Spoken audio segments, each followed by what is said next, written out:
કે મારા ઘરે પધરામણી હતી પણ હું એ તક દર્શનની ગ્લોરીના ચૂકી ગયો છું. કલ્પેશ નામ, કલ્પેશ દુખી, એમના ભાઈ અહીંયા હશે કદાચ પિયુષભાઈ. એને લગભગ ત્યાં લગભગ 6:32 એને આખેનો ઓડિયો મેસેજ મને વોટ્સઅપ કર્યો. 6:32 પૂજામાં બેઠે ને પૂજામાં ધ્યાન જ છો ને 32 પૂજામાં પ્રાર્થના કરે છે કે મારે ગુરુજી પ્રભુ સ્વામીના દર્શન કરવા હતા. પૂજામાં પ્રાર્થના કરે કે હે સ્વામીજી ને પ્રભુ સ્વામી મારે તમારા દર્શન કરવા છે તો મને દર્શન ના આપો. દિલથી પ્રાર્થના કરે છે.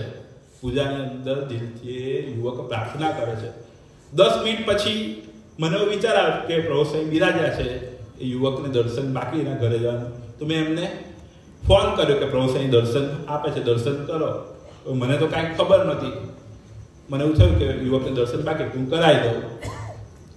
પણ એ જે પ્રાર્થના જે પૂજામાં એક ભગતે ત્યાં કરી અને એ કે 10 મિનિટમાં મને મારી પ્રાર્થનાનો જવાબ મળી ગયો. આપણી પ્રાર્થનાને નિરંતર સાંભળનાર આ પુરુષ